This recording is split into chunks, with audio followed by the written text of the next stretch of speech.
Nós somos a primeira igreja batista em Itapevi. Que a mensagem a seguir possa abençoar sua vida. Irmãos, este mês de fevereiro, nós temos meditado sobre o tema santidade. E eu creio que tem sido um mês muito abençoado. Um assunto que realmente importante e que confesso que tem mexido bastante com o meu coração.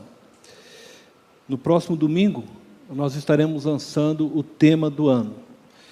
E hoje, eu quero encerrar este tema, santidade, com vocês, falando sobre a prática de uma justiça santa. Para isso, eu quero convidá-los a ler, junto comigo, Mateus, capítulo 5, versículo 20.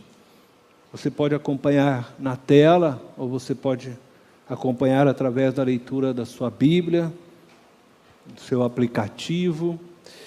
Mateus capítulo 5, versículo 20.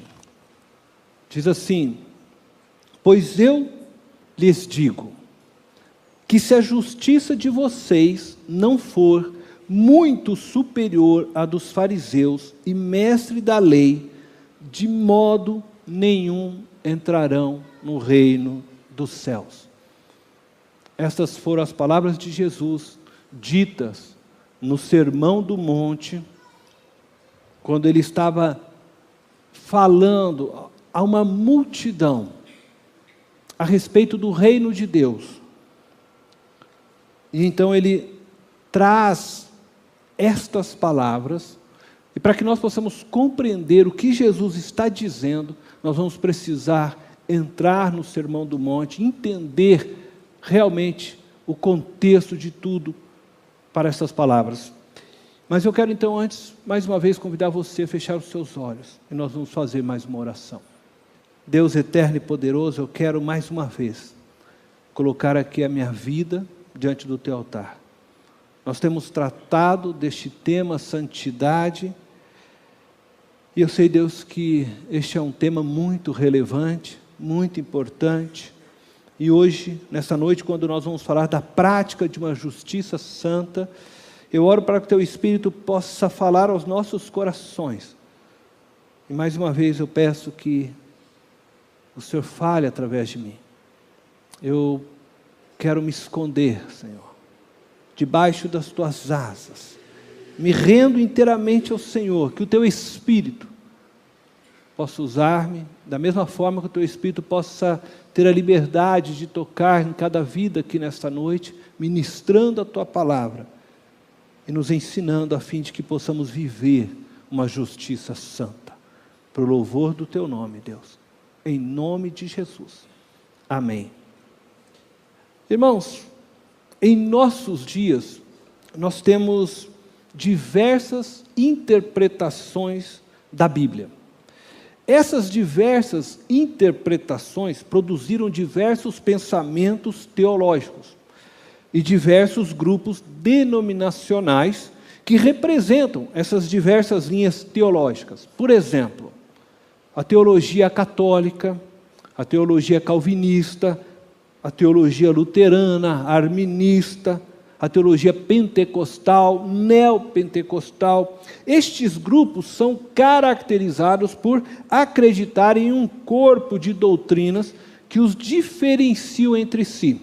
Veja, Jesus está falando e ele está se direcionando a um grupo chamado fariseus, e ele também diz mestres da lei. Nos dias de Jesus, também existiam grupos que se divergiam na interpretação das Escrituras. E os principais grupos nos tempos de Jesus eram os escribas. Estes ficaram conhecidos nas páginas do Novo Testamento como doutores da lei, mestres da lei. Existiam os fariseus, também citado, que era um grupo extremamente apegado à Torá. Existiam os essênios. Estes levaram as ideias do farisaísmo ao extremo. Existiam os saduceus, eram compostos pelos mais ricos da população, e muitas vezes faziam oposições as interpretações dos fariseus. Existiam também outro grupo chamado herodianos.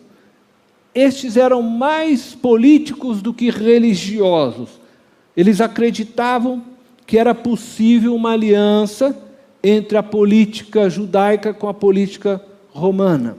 E existia também um outro grupo chamado zelotes, um grupo religioso com caráter militarista e revolucionário, que combatia o domínio de Roma sobre Israel.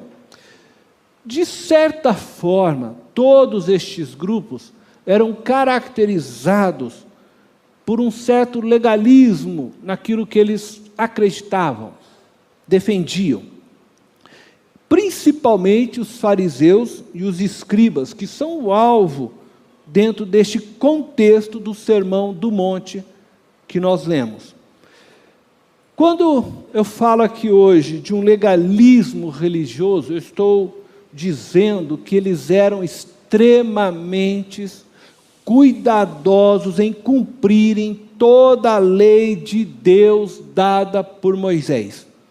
E aí então fica uma pergunta: como seria possível a nós, aos discípulos de Jesus, a quem ele está se dirigindo, exercer uma justiça que seja ainda maior do que aquela que os fariseus e escribas exerciam, sendo eles fiéis seguidores da lei de Moisés? Bom, primeiro então nós precisamos entender, como eu disse, o Sermão do Monte. E eu posso dizer que a primeira coisa que Jesus começa a afirmar no seu Sermão do Monte é que nós precisamos possuir um coração com a disposição correta. A resposta para que a nossa justiça possa exceder a justiça dos fariseus e escribas começa por um coração que tenha a disposição correta. E aí então, basta nós darmos uma olhada no início deste sermão, onde encontramos as bem-aventuranças. Eu quero então ler com vocês essas bem-aventuranças. Diz assim: bem-aventurados os pobres em espírito, pois deles é o reino dos céus. Bem-aventurados os que choram, pois serão consolados. Bem-aventurados os humildes, pois eles receberão a terra por herança. Bem-aventurados os que têm fome e sede de justiça, pois serão satisfeitos. Bem-aventurados os misericordiosos, pois obterão misericórdia. Bem-aventurados os puros de coração, pois verão a Deus. Bem-aventurados os pacificadores, pois serão chamados filhos de Deus. Bem-aventurados os perseguidos por causa da justiça, pois deles é o reino dos céus. Bem-aventurados serão vocês, quando por minha causa os insultarem, perseguirem e levantarem todo tipo de calúnia contra vocês. Alegrem-se e regozijem-se, porque grande é a recompensa de vocês nos céus, pois da mesma forma perseguiram os profetas que viveram antes de vocês. As bem-aventuranças tratam primeiramente de valores e princípios interiores. Jesus nos chama a uma revisão de nossos valores e princípios através das bem-aventuranças. Ele está indicando como deve ser o coração daqueles que almejam o reino de Deus. Pessoas que tenham essas disposições descritas nas bem-aventuranças, corações com essas disposições, certamente serão felizes. É isso que diz. Bem-aventurado os pobres de espírito, significa felizes os pobres de espíritos.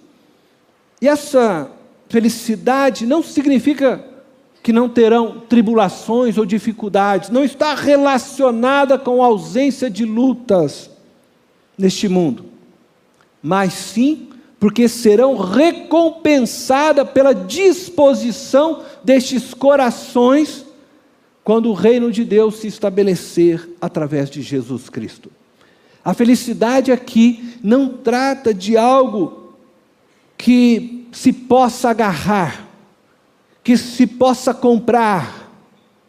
A felicidade aqui não é algo saboreado no percurso da vida. Feliz o pobre de espírito não significa que ele é feliz no percurso da vida. Bem-aventurados que choram, felizes os que choram, não significa que ele é feliz no percurso da vida, mas que no devido tempo receberá de Cristo Jesus a recompensa dessa disposição de um coração humilde, de um coração que chora. E essas disposições, elas não podem ser separadas umas das outras. Não é o tipo de coisa que podemos dizer: eu tenho misericórdia, mas eu não tenho fome e sede de justiça. Ou, eu sou pobre de espírito, mas eu não sofro por Jesus. Não é uma questão de você escolher uma destas coisas, mas é uma questão de uma disposição de um coração voltado para o reino de Deus. E todo aquele que tem este coração voltado para o reino de Deus, tem essas disposições todas descritas aqui. Podemos então concluir que Jesus está falando de como deve ser o nosso homem interior, de como deve ser o nosso coração. Jesus está dizendo sobre que tipo de coração nós devemos ter e, consequentemente, que tipo de pessoas nós devemos ser. O segundo modo para exceder a justiça dos fariseus é você assumir a expectativa de Jesus a seu respeito. Na continuidade então deste sermão, lá em Mateus capítulo 5, verso 13 e 14, diz assim: vocês são o sal da terra, mas se o sal perder o seu sabor, como restaurá-lo? Não servirá para nada, exceto para ser jogado fora e pisado pelos homens. Vocês são a luz do mundo. Não se pode esconder uma cidade construída sobre um monte. Veja as afirmações de Jesus para você que é discípulo dele, para mim, para todos os seus discípulos. Vocês são o sal da terra. E vocês são a luz do mundo. Jesus tem uma elevada expectativa a nosso respeito, seus discípulos. Ele inicia o sermão nos apresentando a disposição que devemos ter em nossos corações, conforme nós já citamos. E agora ele diz que somos sal e luz do mundo. Se nós tivermos aquelas disposições descritas nas bem-aventuranças, nós poderemos ser sal e luz para este mundo. E essa é a expectativa de Jesus, que você seja sal e luz. E ele já afirma para os seus discípulos isso. Jesus espera que realmente vivamos de forma a fazer diferença no mundo. Essa diferença só será possível se você assumir a expectativa que Jesus tem a seu respeito e se deixar ser moldado então por Ele, através do Espírito Santo, para viver como sal e luz. Jesus está afirmando que Deus será conhecido através de nós. Quando o mundo buscar o tempero para a vida, você é o sal, aonde ele encontrará esse tempero.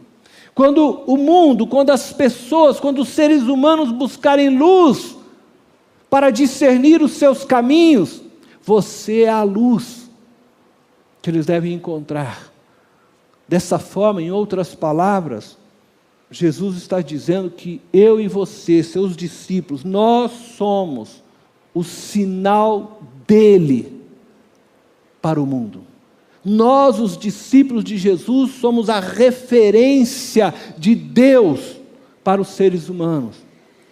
Nós somos aqueles que vieram e têm a responsabilidade de implantar o reino dele a este mundo. E essa é a expectativa de Jesus para você. Então eu quero dizer para você hoje, assuma a expectativa que Ele tem. Assuma ser sal e luz neste mundo, em meio às trevas e dissabores que a vida apresenta. A terceira forma para excedermos a justiça dos fariseus vem na continuidade deste Sermão do Monte. Mateus capítulo 5, verso 17 ao verso 20, e nós vamos ver que é assumir a expectativa no cumprimento da lei. E essa parte é muito importante, porque os fariseus e os escribas, eles eram pessoas decididas a cumprir a lei, mas então nós precisamos agora entender bem o que Jesus está dizendo. Veja só o versículo 17.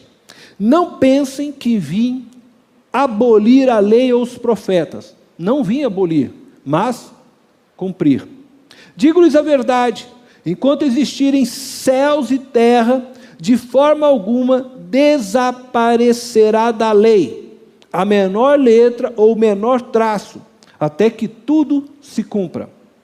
Todo aquele que desobedecer a um desses mandamentos, ainda que dos menores, e ensinar os outros a fazerem o mesmo, será chamado menor no reino dos céus. Mas todo aquele que praticar e ensinar estes mandamentos, será chamado grande no reino dos céus. Pois eu lhes digo, que se a justiça de vocês não for muito superior à dos fariseus e mestres da lei, de modo nenhum entrarão no reino dos céus. Ao contrário do que muitos pensam, Jesus nos libertou da lei, mas não para que vivêssemos segundo as nossas paixões. Ele nos libertou com a expectativa que nós cumpríssemos toda a lei. E é o que ele diz: se nós não a cumprirmos, se nós não formos melhores do que os fariseus, não entraremos no reino dos céus. É neste sentido que nós somos chamados a exercermos uma justiça superior à dos fariseus e mestres da lei. A nossa justiça não pode nem ser igual, segundo o texto, nem menor. Ela precisa ser superior a deles. Bom, a fala de Jesus, ela se deve porque existe uma diferença entre a justiça do reino de Deus, estabelecida pela lei de Moisés, e a justiça compreendida pelos fariseus e mestres da lei, a respeito desta lei dada por Moisés. Veja que Jesus apontou para os seus discípulos de como deveriam ser os seus corações, primeiramente. E no verso seguinte, ele irá agora mostrar como era o coração dos fariseus e doutores da lei. Ao mesmo tempo em que ele vai apontar para nós o verdadeiro sentido da lei de Moisés. O restante do Sermão do Monte está nessa perspectiva. Uma vez que Jesus definiu qual a disposição de coração do homem interior dos seus discípulos, e disse que a partir dessas disposições vocês serão sal e luz, agora ele mostra como é a disposição dos fariseus e escribas, e ele vai tratar disso no resto da mensagem do sermão. Depois você pode ler todo o sermão na sua casa, vai até o capítulo 7 do livro de Mateus. Eu vou destacar aqui algumas coisas, porque é importante que a gente entenda então como era a disposição do coração dos fariseus, para que nós possamos ter uma justiça que excede a dos fariseus e escribas. Então, eu quero convidar você a ir acompanhando comigo agora a leitura do texto com bastante calma. Mateus capítulo 5, verso 21, verso 22, diz assim: vocês ouviram o que foi dito aos seus antepassados: não matarás, e quem matar estará sujeito a julgamento. Mas eu lhes digo que qualquer que se irar contra seu irmão estará sujeito a julgamento. Também qualquer que disser a seu irmão racá será levado ao tribunal, e qualquer que disser louco corre o risco de ir para o fogo do inferno. Mateus, capítulo 5, verso 27 e 28, diz assim: vocês ouviram o que foi dito? Não adulterarás, mas eu lhes digo, qualquer que olhar para uma mulher para desejá-la, já cometeu adultério com ela no seu coração. Mateus capítulo 5, verso 31 e 32, foi dito, aquele que se divorciar, e a palavra original aí é repudiar, de sua mulher, deverá dar-lhe certidão de divórcio. Mas eu lhes digo, que todo aquele que se repudiar, essa seria a tradução correta, de sua mulher, exceto por imoralidade sexual, faz que ela se torne adúltera. E quem se casar com a mulher repudiada estará cometendo adultério. Mateus capítulo 5, verso 33, 34. Vocês também ouviram o que foi dito aos seus antepassados: não jure falsamente, mas cumpra os juramentos que você fez diante do Senhor. Mas eu lhes digo, não jurem de forma alguma. Mateus 5, 38, 39. Vocês ouviram o que foi dito: olho por olho, dente por dente. Mas eu lhes digo, não resistam ao perverso. E se alguém o ferir na face direita, ofereça-lhe também a outra. Mateus 5, 43, 44. Vocês ouviram o que foi dito: ame o seu próximo e odeie o seu inimigo. Mas eu lhes digo, amem os seus inimigos e orem por aqueles que os perseguem. Cada vez que Jesus diz, vocês ouviram, ou você lê a expressão, foi dito, ele está se referindo à lei de Moisés. Da mesma forma, cada vez que ele diz agora, mas eu lhes digo, ele está apresentando então uma nova interpretação da lei de Moisés. Jesus não só apresenta uma nova interpretação, como também desta forma, ele está se colocando numa posição superior a Moisés. Mas eu lhes digo, um outro rabi diria, Moisés quer dizer, mas Jesus diz, eu agora lhes digo, mas eu lhes digo. Ele se coloca numa posição superior. O que Jesus faz com a lei, conforme nós aqui podemos ver, ele eleva a lei de Moisés no nível máximo. Jesus interpreta a lei na sua essência, diferentemente dos fariseus. A lei, ela aponta para o coração do ser humano. Contudo, os fariseus e os doutores da lei aplicavam ela apenas de forma externa. Eles as liam preocupados apenas com os resultados exteriores, visíveis aos nossos olhos, aos olhos dos homens.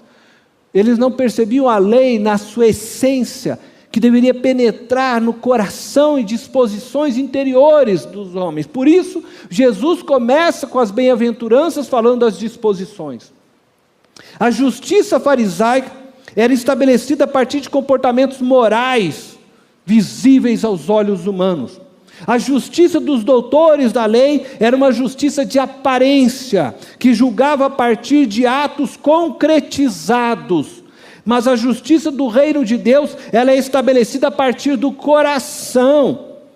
A justiça do reino de Deus trata dos sentimentos enraizados no profundo do nosso ser, lá dentro do nosso homem interior. A justiça farisaica, ela estava preocupada apenas com o comportamento adequado dos seres humanos. Ela estava somente preocupada com a questão comportamental. Em outras palavras, ela não estava preocupada se por dentro a pessoa é racista.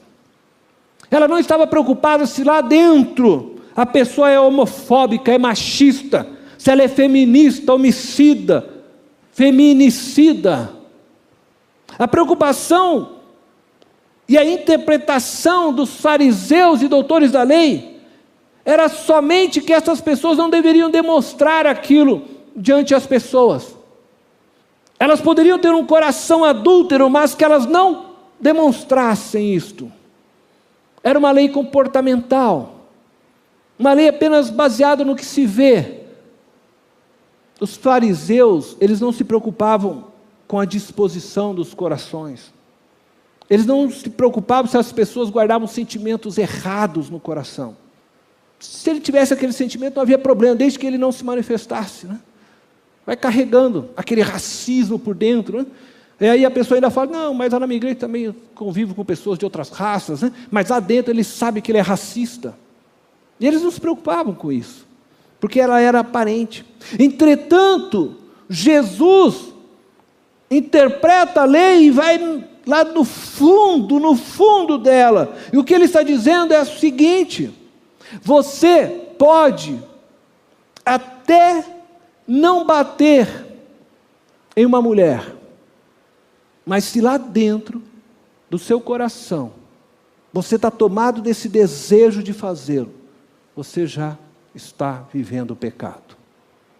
O que Jesus está dizendo é que você até pode sentar na mesma mesa com outra pessoa de uma outra raça, mas se lá dentro do seu coração você o despreza, ele está dizendo, você é sim racista.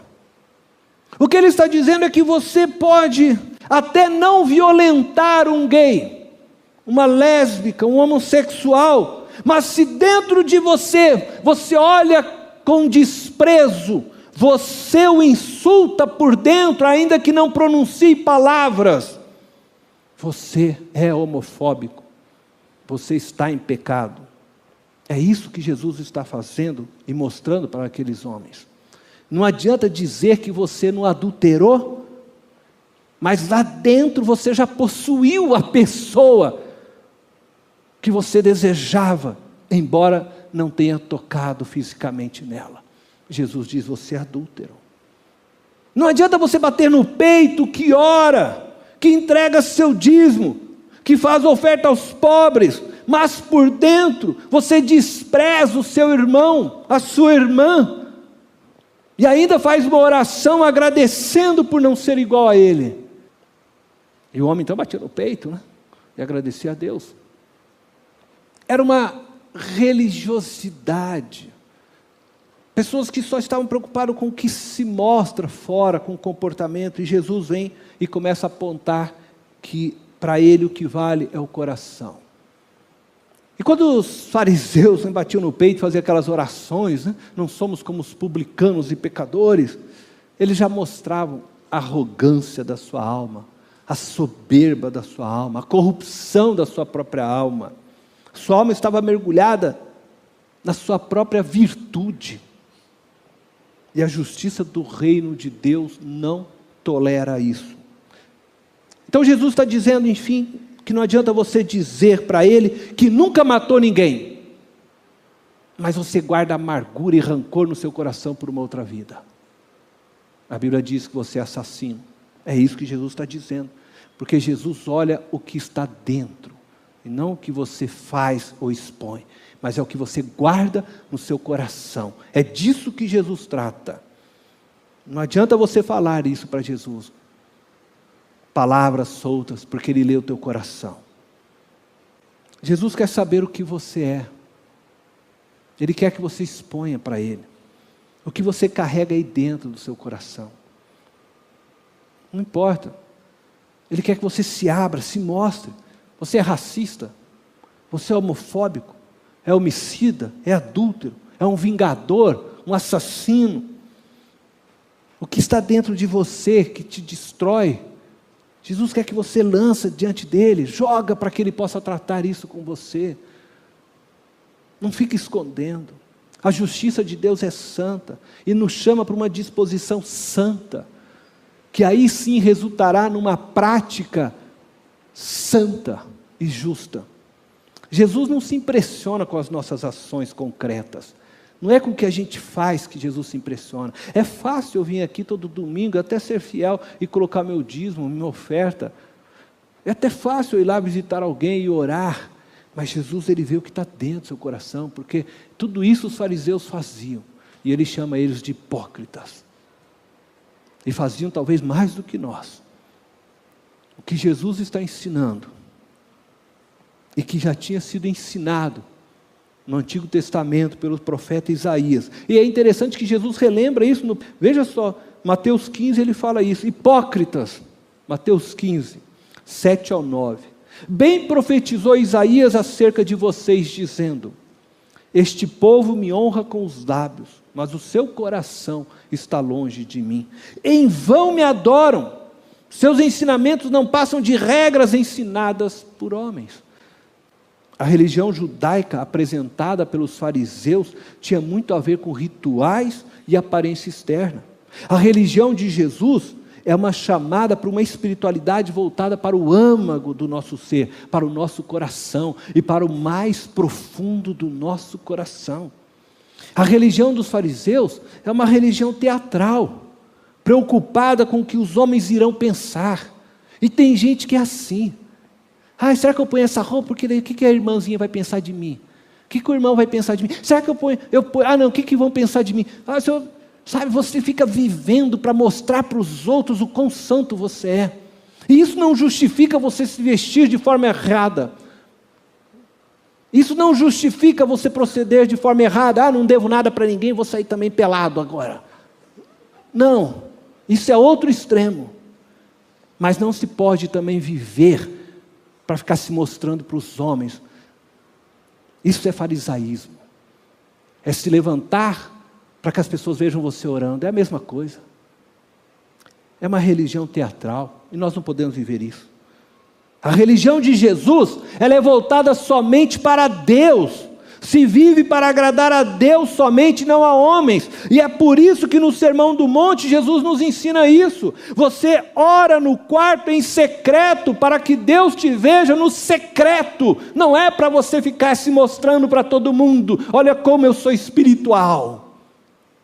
É por isso que ele diz: quando você jejuar, não fique fazendo cara de tristeza, para todo mundo saber que você está jejuando. Nossa, aquela pessoa é tão religiosa, espiritual, olha como... Não, jejue em secreto, não precisa falar nada, não precisa anunciar nada. Quando você der a esmola, faça em secreto, ele diz. Dai, não precisa anunciar para ninguém. A religião de Jesus, a espiritualidade de Jesus é no secreto. Não tem esse negócio: vou marchar para todo mundo ver. Vamos lá marchar para Jesus. Todo mundo precisa ver que nós somos de Jesus. Nós precisamos impor Jesus sobre a sociedade. Me desculpa, tá? Se você é fãzinho da marcha de Jesus. Mas eu vou dizer uma coisa para você: nada a ver essa marcha de Jesus. Não passa de politicagem de um bando de pessoas que querem mostrar poder. Olha quantos nós somos.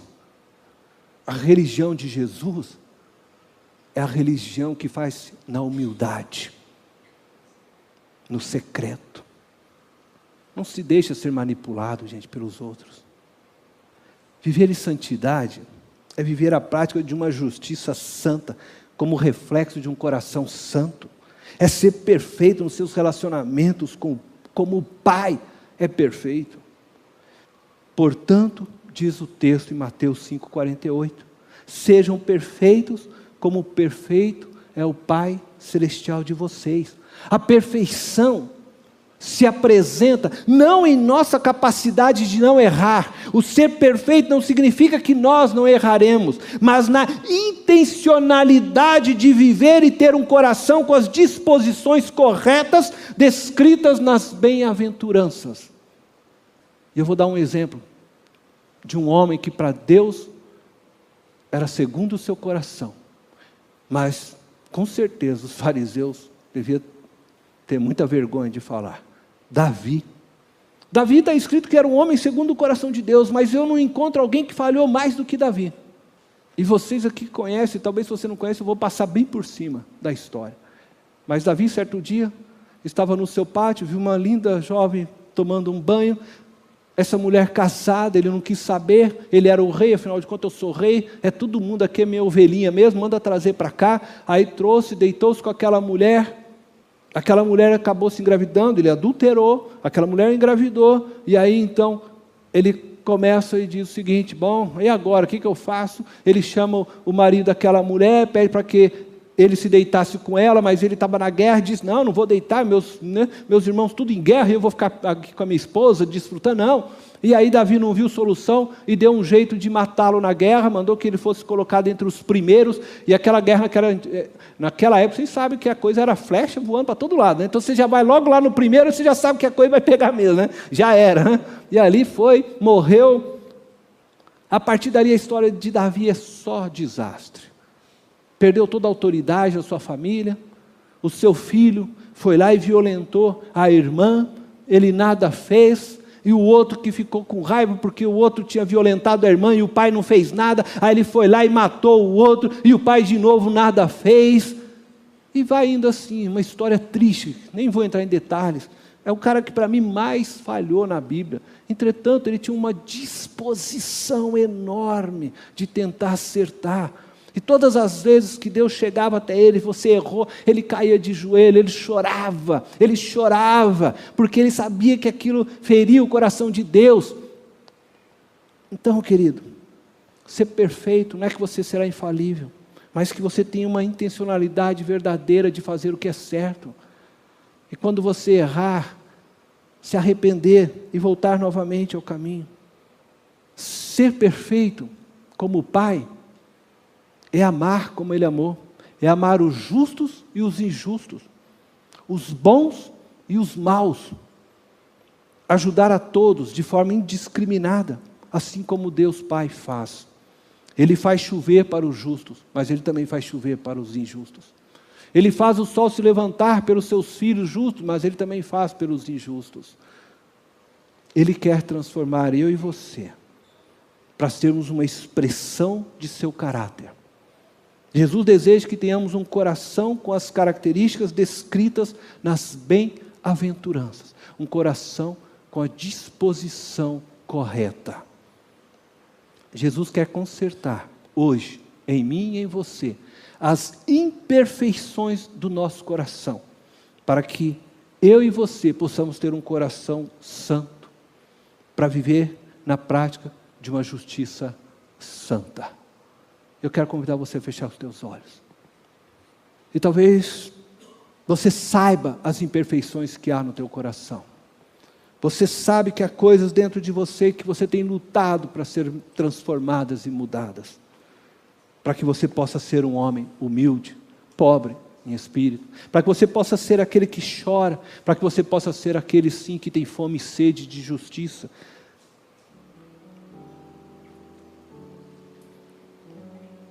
Para que você possa ter um coração puro, um coração misericordioso. Jesus quer curar hoje essas imperfeições, Ele quer tratar nessas áreas da sua vida. Eu quero orar por você que sabe que tem essas imperfeições, e que sabe que ali é um lugar que precisa sim, ser tocado por Deus. Se você está aqui, e você fala: Jesus, eu quero ser tratado nessa área, eu tenho uma área, eu quero pôr hoje no teu altar esta área, eu quero orar por você, eu quero só que você levante uma das suas mãos, eu quero orar por você, você que está com a mão levantada, eu quero orar por você, fica com as suas mãos levantadas, está todo mundo com os olhos fechados, cabeças baixas, não tem vergonha. Eu quero orar por você, eu quero que o Espírito Santo vá onde você está agora, e Ele vai tocar no seu coração. É hoje. Deus eterno e poderoso, estão diante do Senhor nesta noite, vidas com as suas mãos erguidas, que reconhecem que há nos seus corações disposições erradas, e que precisam ser consertadas. E o Senhor sabe, Deus, aquilo que há de errado em cada uma dessas mãos levantadas. O Senhor sabe aquilo que precisa ser trabalhado, consertado. E eu oro agora que o Senhor toque nestas vidas com Teu Espírito, Senhor. E que o Senhor possa moldar estes corações, a fim de que sejam corações igual ao Teu. Corações puros, corações santos, corações justos, corações, Senhor, humildes. Deus, em nome de Jesus,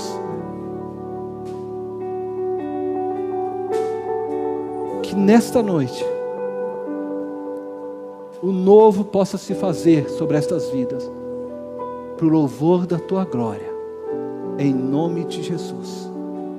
Amém. Esta foi mais uma mensagem especial da Primeira Igreja Batista em Itapevi. Que Deus te abençoe.